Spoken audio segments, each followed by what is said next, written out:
Hi viewers, welcome to our channel. ప్రస్తుతం మనతో పాటు దామ బాలాజీ గారు సీనియర్ జర్నలిస్ట్ ఉన్నారు. వారితో ఒకసారి మాట్లాడదాం. సార్ నమస్కారం సార్. నమస్తే.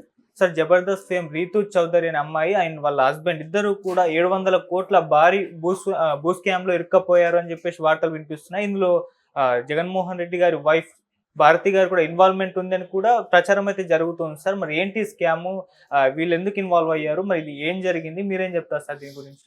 నేను దీని మీద దాదాపు చాలా న్యూస్లు చూశాను. ఇవన్నీ కూడా తెలుగుదేశం ఛానళ్ళు మీడియాలోనే వచ్చాయి. ఓకే. ఎవరు కూడా ఇది దాని ఏమంటారు, అండర్ కన్స్ట్రక్షన్ లాంటిది న్యూస్ అనమాట. ఇంకా పూర్తిగా కన్స్ట్రక్షన్ కాల, కుకింగ్ జరుగుతుంది, వంట. ఈ లోపలే ఆ వంట ఎలాంటి వంట, దాంట్లో ఏమున్నాయి, ఇవన్నీ చర్చకు వచ్చాయి. బేసిక్గా ఇప్పటి వరకు వీళ్ళు చెప్తున్న సమాచారం అంటే హాఫ్ కుక్డ్, హాఫ్ బాయిల్డ్.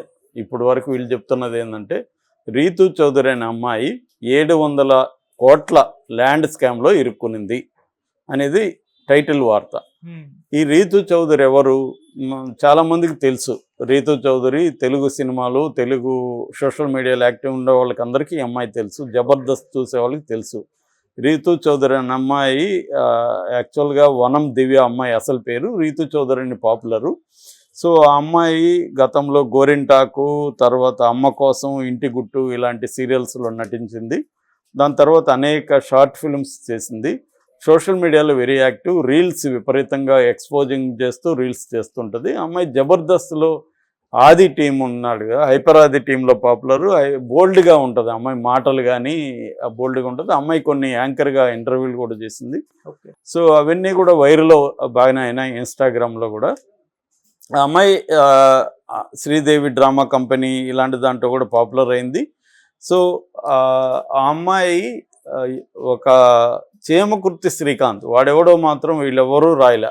అసలు నిందితుడు అతనే, చేమకుర్తి శ్రీకాంత్. అతను ఎవరు, అతని బ్యాక్గ్రౌండ్ ఏమిటో ఒక్కడు రాయడు వీళ్ళు ఎవరు. తర్వాత అతను ఈమె కలిసి ఒక పెద్ద స్కామ్ చేశారు అనేది వీళ్ళు రాశారు. ఆ స్కామ్ ఎలా చేశారు ఏంటి రాయలేదు ఎవరు. దానికి ఇంకొక ఇది తీసుకొచ్చారు. ధర్మసింగ్ అనే ఒకడు దొరికాడు పోలీసులకి, ఏసీబీ వాళ్ళకి. ధర్మసింగ్ ఎవడు అంటే, నాకు కలెక్ట్ చేసిన పీసెస్ ఆఫ్ ఇన్ఫర్మేషన్ నుంచి ధర్మసింగ్ అనే వ్యక్తి ఇబ్రహీంపట్నంలో మాజీ రిజిస్ట్రారు. అతని మీద అనేక కేసులు ఉన్నాయి. అతను అజ్ఞాతంలో ఉన్నాడు ఇప్పటి వరకు. ఎందుకంటే అవినీతి కేసులు ఉన్నాయి. పలుమార్లు జైలుకి వెళ్ళి వచ్చాడని వీళ్ళే రాశారు. సో పలుమార్లు జైలుకి వెళ్ళొచ్చిన ఒక అజ్ఞాతంలో ఉన్న ఒక సబ్ రిజిస్ట్రారు పోలీసులకి లేదా ఏసీబీ వాళ్ళకి దొరికాడు. వాళ్ళు అతని స్కాముల్ని విచారిస్తున్నారు. నువ్వు ఎలా ఇంత డబ్బులు సంపాదించావు, ఏ ల్యాండ్స్ని ఎట్లా స్కాములు చేసావని అడుగుతుంటే అతను ఒక దారుణమైన ఇది బయట పెట్టాడు. అదేంటంటే శ్రీకాంత్, ఈ చేమకుర్తి శ్రీకాంత్, తర్వాత ఈ రీతూ చౌదరి, వీళ్ళిద్దరు కూడా జగన్ బినామీలు, భారతిరెడ్డి బినామీలు. జగన్ పిఏ నాగేశ్వర రెడ్డి, జగన్ బ్రదర్ వరుస వైఎస్ సునీల్ రెడ్డి, వీళ్ళ పేర్లతో కొన్ని ల్యాండ్స్ని నేను రిజిస్ట్రేషన్ చేసి ఇచ్చాను. అందులో ఒకరు ఒప్పుకోకపోతే వీళ్ళకి రిజిస్ట్రేషన్ చేయడానికి వాళ్ళని కిడ్నాప్ చేసి గోవా తీసుకెళ్ళి వాళ్ళని బెదిరించి ₹1 కోటి వాళ్ళ దగ్గర వసూలు చేసి వాళ్ళ తల్లిదండ్రుల దగ్గర అబ్బాయిని వదిలిపెట్టారు.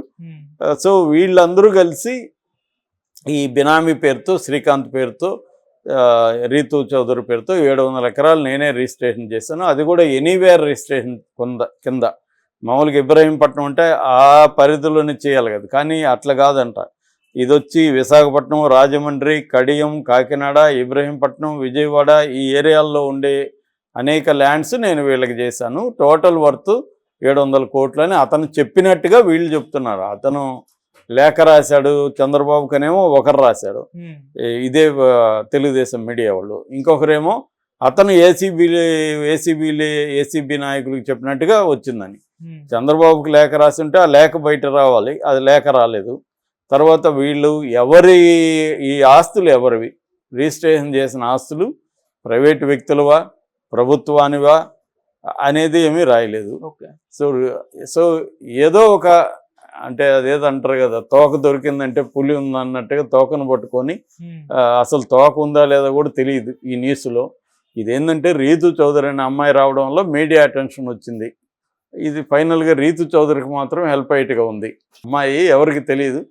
సో ఇప్పుడు ఆ అమ్మాయి పాపులర్ అయ్యే అవకాశం ఉంది. ఆ అమ్మాయికి ఆల్రెడీ సినిమాల్లో ట్రై చేసుకుంటుంది. అమ్మాయికి చాలా, నేను కూడా 2-3 వీడియోలు చూసాను. అమ్మాయికి కొంత ఆస్పిరేషన్స్ బలంగానే ఉన్నాయి. దానికి హెల్ప్ అవ్వచ్చు, అంతకంటే ఏమీ లేదు. ఈ శ్రీకాంత్, చెముకుర్తి శ్రీకాంత్ ఖండన ఇచ్చాడని కూడా వాళ్ళే ఒక ఛానల్ వాళ్ళు పెట్టారు. అదేంటంటే నా పేరుతో అతను కూడా గవర్నమెంట్ ఎంప్లాయీ అయినట్టు, అతని మీద కూడా ఏసీబీ కేసులు జగన్ ప్రభుత్వమే పెట్టిందని కూడా అతను చెప్పాడని చెప్తున్నారు. అతను ఎవరు, అతను ఏం జాబ్ చేశాడు, గవర్నమెంట్ ఎంప్లాయే కాదా, అతని మీద ఏం కేసులు ఉన్నాయి కూడా ఎవరు రాయలేదు. అంటే ఇదంతా కూడా ఏదో టైటిల్ కోసం ఏదో ఒక కుక్ చేసి భారతిరెడ్డిని, జగన్ రెడ్డిని దీంట్లో ఇరికిచ్చి ఒక పెద్ద ల్యాండ్ స్కాము అనేది ఇప్పటివరకైతే ఉంది. ఉన్న సమాచారం నిజంగా ఉందా లేదో మనకు తెలీదు. ఇప్పటి వరకు వీళ్ళకి కూడా వీళ్ళ దగ్గర కూడా సరుకు లేదనేది మాత్రం అర్థమైంది. ఈ మీడియా దగ్గర విషయం ఉంటే రాసేవాళ్ళు కదా, ఏమీ లేదు. వీళ్ళకి ఏంటంటే టైటిల్ పెట్టడానికి సరిపోయే వీళ్ళ పేర్లు మాత్రం వచ్చినట్టుగా తెలుస్తుంది. ఆ పేర్లకు కూడా రీతు చౌదరికి శ్రీకాంత్ సెకండ్ వైఫ్ అని రాస్తున్నారు, అంత తప్ప ఇంకేమీ లేదు. కిడ్నాప్ అంటున్నారు. ఎవరిని కిడ్నాప్ చేశారో పేరు రాయాలి కదా. పోనీ ఎవరిని కిడ్నాప్ చేశారు, వాళ్ళు ఎవరు, ఏమీ లేదు అసలు.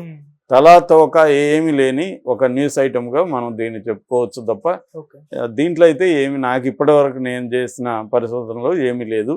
ఇంకేమన్నా బయట పెడతారా లేదా చూడాలి తెలుగుదేశం మీడియా. అంటే ఏదో ఒక ట్రై చేసి, ఇప్పుడు సజ్జల స్కామ్ ఒకటి నడుస్తుంది, స్కామ్ అని చెప్పి, అది కూడా ఇందాక చెప్పాను, అది కూడా ఏమీ తలా తోకలేని వ్యవహారం. అది కూడా సజ్జలకి ఏ రకంగానూ దాంట్లో లింక్ పెట్టడానికి అయితే ఇప్పటి వరకు ఉన్నది ఏమీ లేదు. దాంట్లో ఏదో ఒక స్కాములు అని బయటికి తీస్తున్నట్టు మీడియా ట్రయల్స్ పనికొస్తాయి తప్ప రియల్గా ఏమీ జరగదు. ఇది అంతకంటే తలా తోకలేదు దీనికైతే.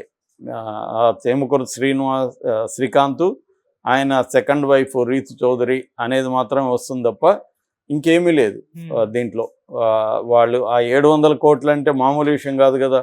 ల్యాండ్స్ పైగా ఇన్ని టౌన్లలో వాళ్ళిద్దరు కలిసి చేసుకోవాలంటే, ఈ రీస్టార్ట్ చేశాడంటే చేసి ఉండొచ్చు, పాజిబుల్ కాదని నేను అనట్లా, జరిగుండొచ్చు. కానీ మరి జగన్ ప్రభుత్వంలోనే నా మీద కేసులు పెట్టారని శ్రీకాంత్ అంటున్నాడు. శ్రీకాంత్ ఛాలెంజ్ చేస్తున్నాడు, వాళ్ళు రాసిందే. శ్రీకాంత్ ఛాలెంజ్ చేశాడు, నా పేరు మీద 1 సెంట్ ఇలా రిజిస్ట్రేషన్ చేసుకొని ఉన్నా కూడా నా పేరు మీద కానీ రీతు చౌదరి పేరు మీద కానీ